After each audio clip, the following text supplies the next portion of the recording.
February is upon us, and that means a whole new month of game releases. We'll be talking about what we're looking forward to, but before we do that, we have to give a shout out and update to the hottest game of last month, which is Palworld. I'm here with Hank. Hank, how you doing, man? I'm doing good. You know, life is good. Been playing some video games and been enjoying myself. So nothing to complain here, man. Just excited for the future of 2024 gaming. You know what's crazy? Last month we talked about January games, and we were saying how, you know, January is kind of light. We weren't too sure. We named a few games. One of them was Palworld, and it turned out that Palworld ended up being one of the biggest releases for a game I can remember. Not only that, it was also had the most controversy behind it, obviously, because the whole reference to the Pokemon and you know, we get that. It's almost like they leaned into it more so. You know what I mean? They just let people run with it, which is cool. Fine, whatever. But on its own right, it had a lot of stuff going for it. Now, as we turn the page into February, we get to look back a little bit on how the last couple weeks were for Palworld. And one of the craziest things was they just put this statistic up: 19 million players between Steam and Xbox. I think it's 12 million on Steam, 7 million on Xbox. Is that Xbox Game Pass, or is it just Xbox in general? I think it's just Xbox in general. Yeah. So that's what assumption is. But still, huge feat for them. I mean, this is a company. I don't think anybody expected this. They sure as hell didn't, because you know, when you hear the conversation that they talk about, they were learning on the job and stuff. I don't think they ever expected anything close to this stuff. But here we are, and I think they're in a really good position to succeed and push this game forward, put out updates, because everybody is looking forward to it. No, absolutely. And with that, it just is like they can't drop the ball now. All right. What's funny is this game is so fun. It has everyone playing, and it's almost like it's really in its infant stage. And to be honest, now I'm not a big fan of this. I talk about it, right? Because I'm like, the game is out, and it is out, but it does have itself the early access tag, and it very much plays like an early access game. And it is very bare bones. And even as bare bones as it is, there's still like weird depth to it that if you play enough, you don't even know that there's deeper things you could be doing into the game, or systems that can go deeper with the passive skills, using this PAL with this other PAL, and how it synergizes, and then how it makes you stronger, using the saddles or abilities that certain PALs have that you can craft.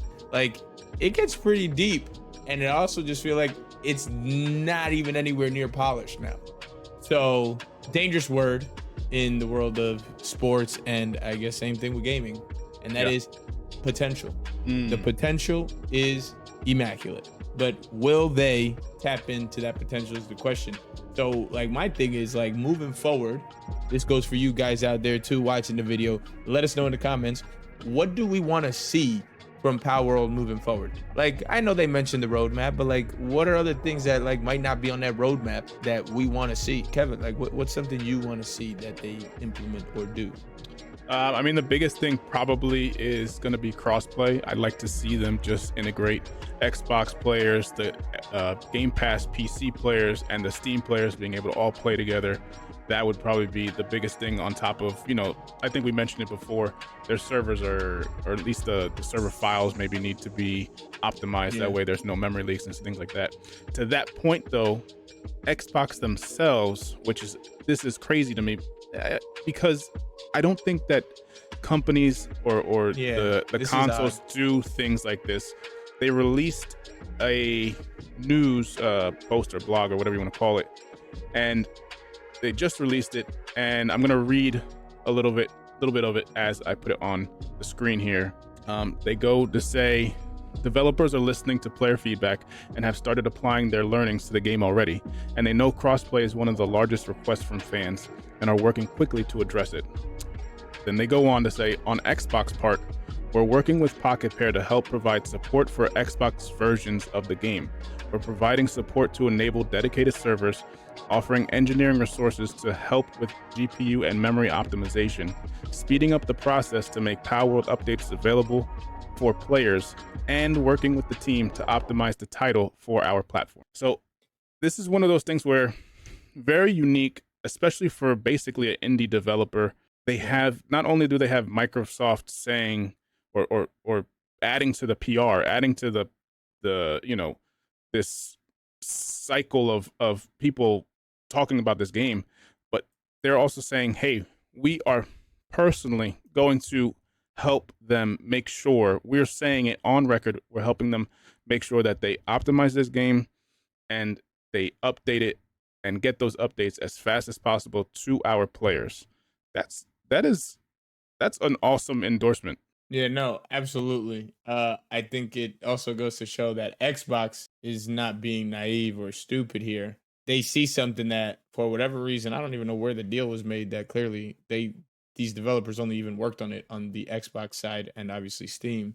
But they clearly now see, oh my God, this is only on Xbox right now. Obviously it's on PC, but let's help these guys. And who knows, like, I don't know how much Pocket Pair is really worth, but if what's funny is it's like they want to help them and it's not even under their umbrella legally yet, but we know the buying spree they went on. Is this something that's going to happen? Like, do they buy Pocket Pair and now, help them?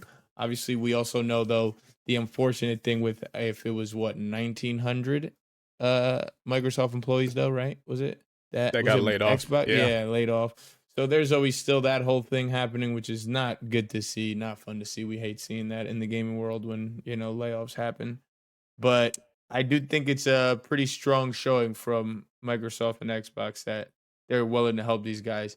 And I mean, I might have to go fact check myself here. I saw something about, Pocket Pair and the lead designer on Palworld and stuff like that was, one developer. And then it was teaching a bunch of, nobodies when it comes to development, how to even do development. And that's kind of why the behind the scenes aspect of it, the game is kind of a mess coding wise, apparently. But okay. So, and maybe that's what has to do with the memory leaks and stuff like that and optimization.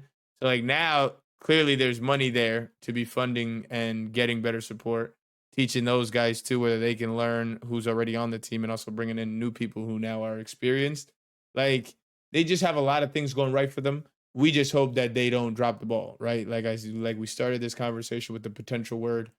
Right. They got to capitalize, and they're in a good spot. So moving forward, you hit on a lot of things we want to see. I also guess I heard through the grapevine and saw that, because I'm guaranteeing you, what do you think? Let's even just go as far as this. How many players do you think they expectations on their part and what they prepared for? How many do you think? I would be surprised if they expected more than 500,000. Exactly. Right. Yeah. Definitely not 1 million. So they didn't expect it. So I think what happened was they ended up even going through somebody else to get their servers. So they don't even have their own servers. So now it's going to be everything about migrating to their own servers, if that's a thing that happens. And like we said, on top of that, not only the memory leaks and things like that with the servers, but then like player transfers. So now I can actually bring my player that I spent 40 hours in to another server. So when people want to start jumping servers and things like that, when it comes to, when you think of MMOs and things like that, migrating and moving your saves and things like that, because that is pretty broken at the moment. So wouldn't suggest anybody doing that. And then moving forward, just a lot of quality of life stuff in the game would be nice to see. A lot of improvements as such. And then obviously the things like with the roadmap, bro. If they can introduce like a little PvP in there somehow, like, or get into, the raid, it can get crazy. And I guess one big point I actually thought of was the base, because the PALs working is such a big part of the game. They need to give you like the workstation needs to be different where you go to it, not just, make them work harder or work normal. Now there has to be a whole nother tab that I think you should be able to prioritize task. I did see something like that. Yeah. Like that's what I would say is like the biggest thing. It's like, these PALs are working, but like this one has 5 skills, but like always prioritize handiwork. That like how to prioritize the task by their job qualities. because that would be huge. It's like sometimes you want like you put something in the furnace, but you also then have something cooking, and it's like I want my guy to go make those ingots, not go cook that food right now. Things like that. So you could, I don't know.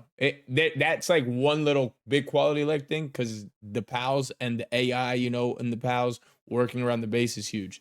So priority for the task on the base are big. Yeah. That Anything PvP, else you want to let the people? that Yeah. PvP, the whole the AI helping in the base, they get stuck a lot. That needs to be fixed. Their path, the AI pathing or however they call it, that needs to be fixed. One thing really small that I think a lot of people will agree with us on, and I know we've brought it up before, I think in conversations, but I don't know if we've ever said it as we record an episode. But can we just like press the F button and then just not have to hold it down to build shit? Oh my Like god, can we just press it and then let it go, and then we're just continuing to build And as then we stand at the even if I stand there. unless if you hit WAS or D, then it stops. I get it, but just let us click it. God dang it! Just let it Like, click. why That's do I it. gotta? Yeah, the amount of people that have either set up macros or freaking probably leave stuff on their keyboard. Look, I even had this for a quick second. This thick marble right here. I dropped it on the F button when I was making something that literally took 3 minutes. This Yeah. thing went on the F. I went to the bathroom, went to go do something. I came back. It was built, But yeah, that's actually a little bit out of control. Hopefully they can do that. But that is not necessarily a tip or trick for you guys. But I do have some things before we move on from Palworld, and Palworld's doing its great thing. Something that is news to Kevin because it's news to me. I'm about to give it a shot, and I can't wait. Oh yeah. We've been traversing the map and all this, and it's like, the grapple gun is like useless. Like, why do I really need the grapple gun? But long and behold, ladies and gentlemen, that grapple gun should be in your inventory because when you pick something up at the base, let's just say you're 1,000 pounds over capacity, you can use the grapple gun to move on the floor. You can't move with WASD, but you can move with the grapple gun. Go ahead, give that a shot. Also, if you get one of the gliding pals or something like that, or you're ever gliding, when you're flying and you don't want to lose stamina, you can hold dismount off your flying pal when they're low stamina, dismount, and then pull out your glider and keep gliding for about 5-10 seconds, and then dismount the glider and hold F again, and just make sure your mount is like somewhere near under you, and you fall back on top of your mount, and then you keep flying. So cycling the stamina and not going slow in the air. There's a lot of ways, man, because people want to traverse this map, but those are your two tips and tricks for the day. That's a good. That first one is a good That one. First one is big though. I can't. That one's going to be huge. Like, because honestly, now when you start to get closer to the end game and you have a gun or something, it's like I don't need all these like crazy random weapons in my thing. And once like the pickaxe and the mining thing is almost useless if you have everything in base. Almost. I mean, the pickaxe and the regular axe. But yeah, grapple gun. You're about to make your way into my inventory for sure. But that leaves us with February, Kevin. Sorry, I don't know what you were going to say there. You can go ahead now. Go ahead. No, I was just going to say we wish Pocket Pair the best of luck. Hopefully they continue to do the updates in a consistent way. That way people can continue to get new content into that game and also just optimize the game better. But we got to look forward. Because it's a new month for us. February is, like I said in the beginning, February is upon us now. And February actually has a lot of games coming out, a lot of interesting games coming out, a couple huge ones. I would say if January was the month where we were like, I wonder what exactly could be good. Maybe it's these survival games. February seems to be like it's heavy in action RPG games, and they look like they're gonna be great. If we're going in order of how they're released instead of most anticipated, let's not put a label like that. Let's just go with the few that we are looking forward to, that in order of how they're being released. By the time we release this episode, Suicide Squad Killed the Justice League will be out. That's February 2nd on PC, Xbox, and PlayStation. I've seen a lot of people mixed reviews about this game, and I don't know what to think, because on the one Yeah, this hand, one, yeah. it's a live action game, and man, I don't know that has there ever been a live action game that has done extremely well right out the gate. Yeah, they struggle. I Especially when it can't think of games with one. these kind of IPs, they Right. have fandom that has such high expectations too. The weird Like, thing is, this is from Rocksteady. yeah, Rocksteady did the Arkham series with Batman, and then spoiler for those who haven't watched Arkham Knight or have played Arkham Knight. At the end of Arkham Knight, it is quote unquote shown that Bruce dies. It's a given, right? It's implied, because his house gets destroyed while he's seen going into it. It's the whole purpose of him trying to save the city from people knowing that he's now Batman. So he blows up his palace, or whatever you want to call it, his mansion, and it's implied that he's dead, right? So fast forward to Suicide Squad, and he's one of the Justice League that you now have to kill. It's one of those weird things where it's like you kind of they put an made it end to clear, it. by the way. Yeah, Yeah. and by the way, people, they made it clear. Rocksteady, like you call it the MCU, it's like known as the Rocksteady universe. Like they made it clear that it was the same timeline. Like that's part of other lore in the game. Like this takes place after Arkham. So Right. like, it's just very odd. But anyways, other than that, live action, rather live service game, I've seen people, even the early reviewers, not happy about the servers being down, which that's something that could be worked on.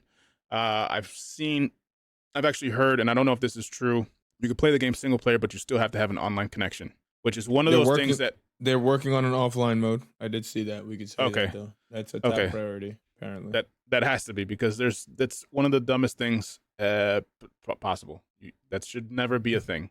If you have single player, there should never be a must online connection. That's the dumbest thing. Don't do that. Thank you. Any developers that listen to this, don't do that. Other than that, it's interesting, kind of like I think it has the humor of like kind of like a Borderlands type of thing. Like Borderlands has some humor into it. I think they're going with that, but I don't know. It's one of those games that looks interesting. I would not personally. I would hold off buying it until I see more after it's out. Okay. Yeah, What about no, you? for sure. Last thing touching on it. I mean, I'm a big fan of the Avengers, as many know, Oh, yeah. and Yeah. It's true. Marvel Avengers, the game, kind of Rip. Crystal Dynamics and Square Enix, I guess, a little bit the help of them. They dropped the ball, man. It just didn't stay alive. They tried to do the live service game. So now this looks like it's coming from the DC side. This is, I guess, essentially a very similar, like how it plays genre style, but getting like to the same genre, how it's supposed to be. It's a looter shooter. I guess you could say it's a looter multiplayer game. So one thing Avengers did not do a good job of, especially when you say it's a looter game, looting has to be top tier. And that's the one thing I'd have to do before I even go anywhere near getting Suicide Squad is there actual good loot, like, and player builds, because now exactly you maybe have access to 6 characters or whatever it is. So it's like, how can you now, is the whole point is if I play Shark, my Shark can play completely different than somebody else's Shark. You know, they're gonna have skill trees and levels for the 6 players. So it is very similar in that sense. And hopefully for their sake and the gaming world's sake, they do a good job of it and they don't find themselves dying 3 years later. So, because that is actually really unfortunate that Avengers Lifetime is like, it's done. So it's officially no longer a live service game. It's not supported. So we don't want that to happen to you, Suicide Squad. Keep it up. Moving on, Kevin. Helldivers 2, February 8th. What can you tell us about that one? Helldivers 2, February 8th on PC and PlayStation. So the first game was the original Helldivers game was originally like a top-down action game, like co-op action game. This one, they've fleshed out that top-down view. Now it's more of a third person. It's giving over-the-shoulder third-person view, still intense co-op action. It looks really fun. It looks like one of those things that you get a group of people, PvE, you just have a good time. Your characters, they have progression into it, so you can level up. I believe you can get upgrades to yourself as a character and your weapons, and I believe also your ship, which is an interesting twist. I don't remember that from the first one. I could be wrong. This is gonna be a fun time. It's action versus aliens, basically, and you. It looks very mission based, similar to the first Helldivers game, but battlefield environment. It's gonna look good. I think this game is the first game for February that I'm looking forward to. Okay. And you think this one might catch February and the gamers off? I do. If for the beginning half of February, I think this game is gonna be like. I'm hoping that this game catches fire, similar to what we saw kind of with like Palworld and Shrouded, and we get a lot of people playing this game because I think it could be a lot of fun. And yeah, the back half of February we're gonna talk about in a little bit. That it's tough. Once you get to the end of February, I'm sorry, this game goes in the back burner. It's literally the the 29th of February, ladies and gentlemen, which we don't get very often. No, we don't.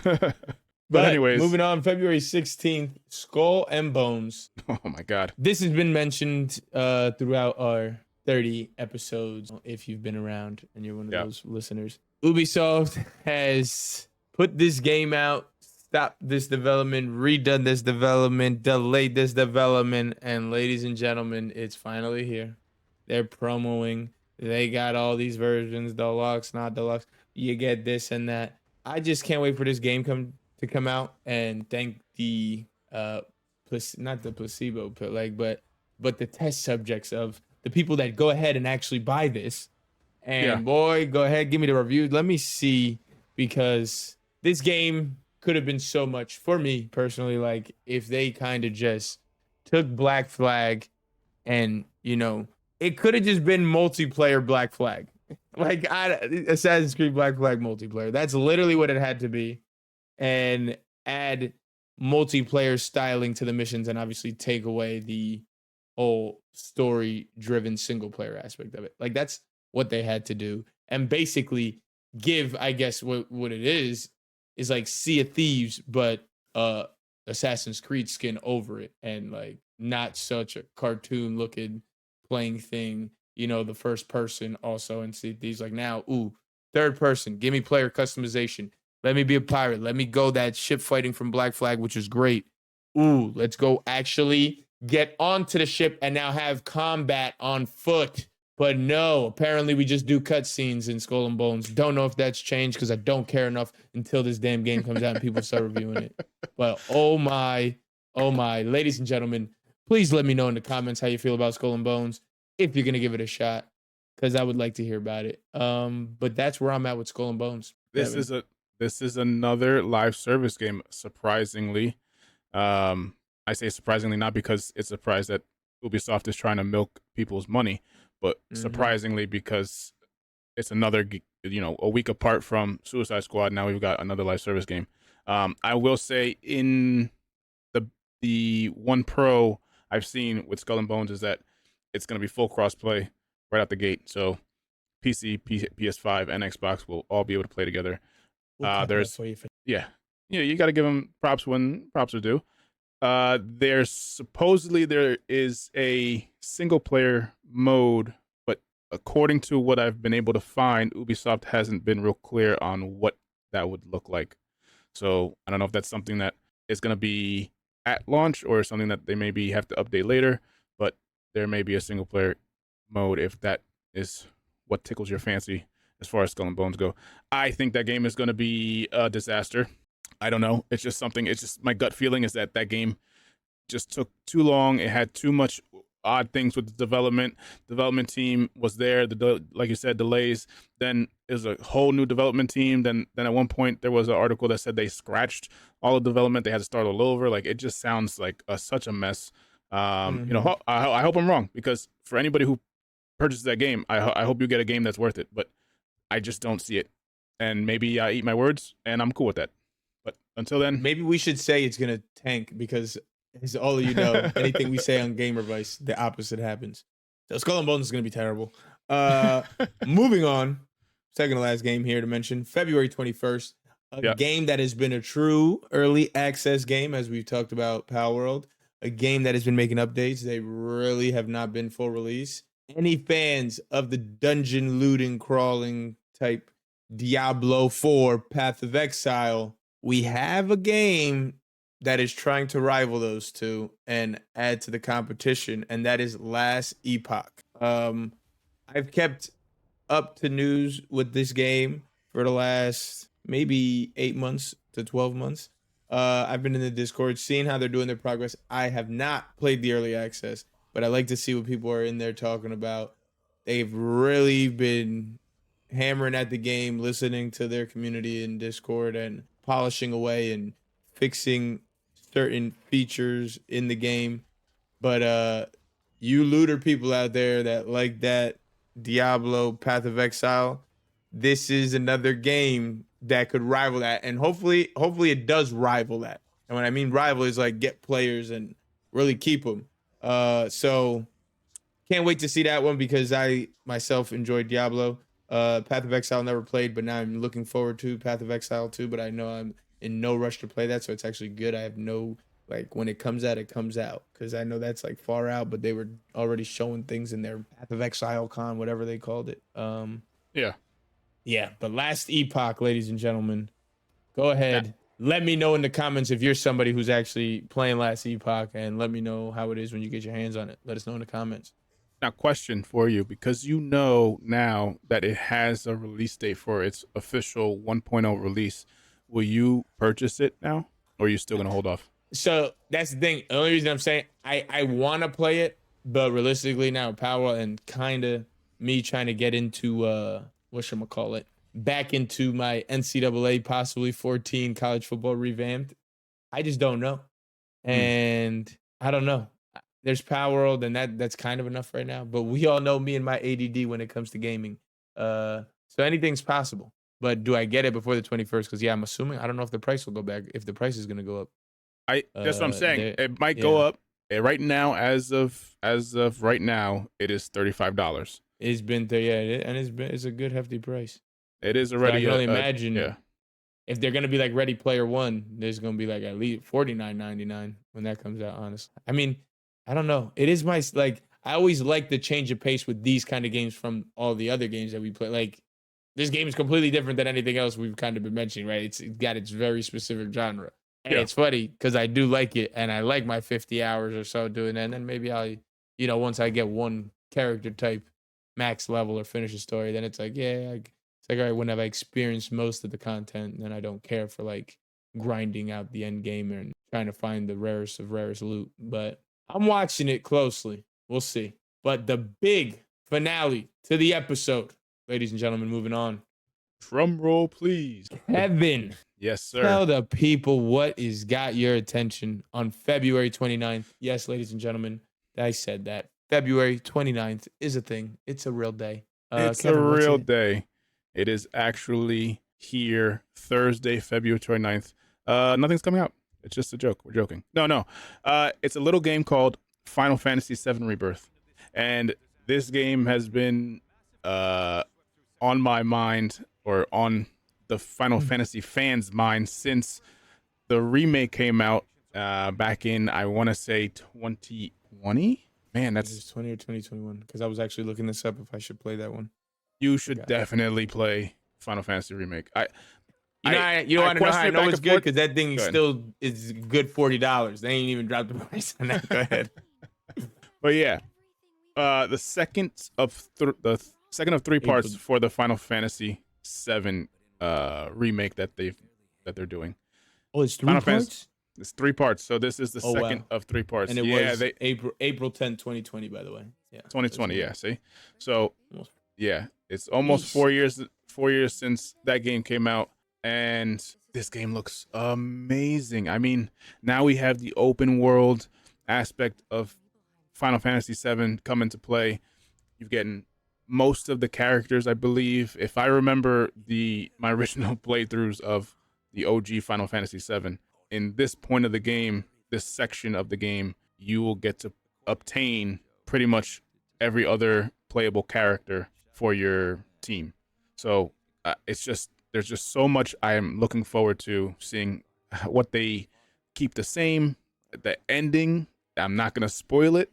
If you've never played Final Fantasy VII, you know there's a specific point in the story that everybody knows about. If you've played it, it's just something that's memorable in your head. We all are wondering whether that storyline stays the same or do they change it? Do they screw with our heads? It's just hugely anticipated. I can't wait. It sounds to me like, ladies and gentlemen, you guys tell me if I'm wrong, okay, viewers, because I'm not mistaken. This game, viewers, is a PS5 timed exclusive, okay? Yeah. And Kevin does not own a PS5, ladies and gentlemen. He had played the remake on his PS4. And now, if I'm not mistaken, for me and Kevin talking personally, he's saving some money for what we're going to try and do is some PCs at the end of the year, some new PC builds. But now it just kind of came to my if you're saving money for that, Kevin, why don't you buy yourself a PlayStation 5? I know. With that money. If somebody wants to play some Final Fantasy, you know what I'm saying? Here's the thing. Ooh-wee. The fact that I have to spend $500 before spending the $60 or $70 is a very big... You know what? What? You might make out. I mean, it hasn't been announced, which is kind of crazy. Maybe give it a couple times. Maybe you don't have to pay $500 to pay. Maybe they give a bundle. You know, maybe you get a bundle for $500. But still, that $500, that's a very big wall I got to leap first before. Yeah, no, it's a paywall for sure. Yeah, for sure. But wait, so how good is the remake on Steam? Do you know, did it port over good? Because then maybe I do that. Maybe I play that on. So listen to me. I originally bought Final Fantasy VII Remake on the PS4. Then that's where you have all your save. Hold on a second, because then we built our PCs. The whole pandemic happened. We decided to go PC route. I bought the game again on PC, and that's where I beat it. I didn't beat it on the PS4. I bought it again and beat it on the PC. Oh, so that's what it was. You're saying your real progress is on PC, so it's almost like you gotta wait. Gotcha.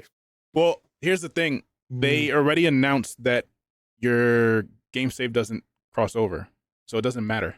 Oh, I thought you were telling me it did. That was before they announced it then or confirmed it? Yeah. Before they confirmed it. It was like, how are you going to...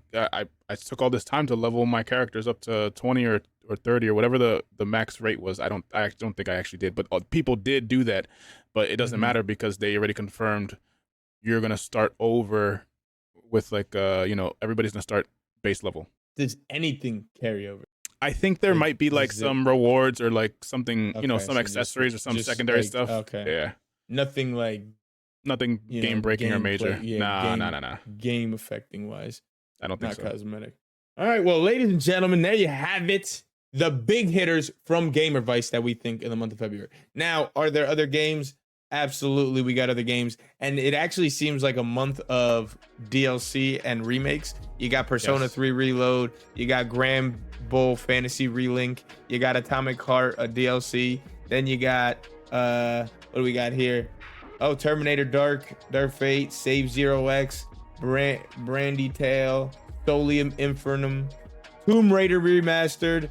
One for the Nintendo people out there is Mario vs. Donkey Kong, if you're excited for that.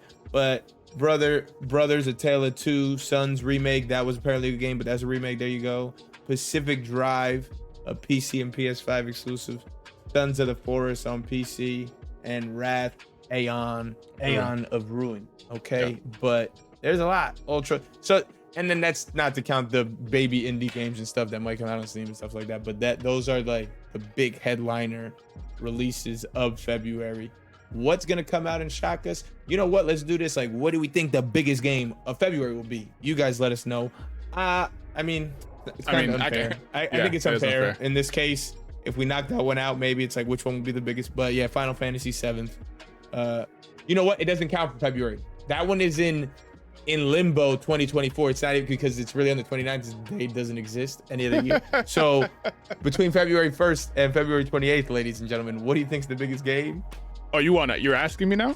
Yeah. I'm asking the people, but what do you think, real quick, before we sign off here? I'm gonna go with I think it's gonna have a lot of numbers to people to buy it, so I'm gonna go ahead and Yeah. after all this shit I was talking, Yep. Skull and Bones. I'm gonna go Skull and Bones. Oh wow. Oh, I was thinking the other way. I was gonna say, after all the shit we talked, I think Suicide Squad will be the biggest It's between purchase. those two. Yeah. I want Helldivers 2 to be the biggest game that we mentioned to be the biggest game.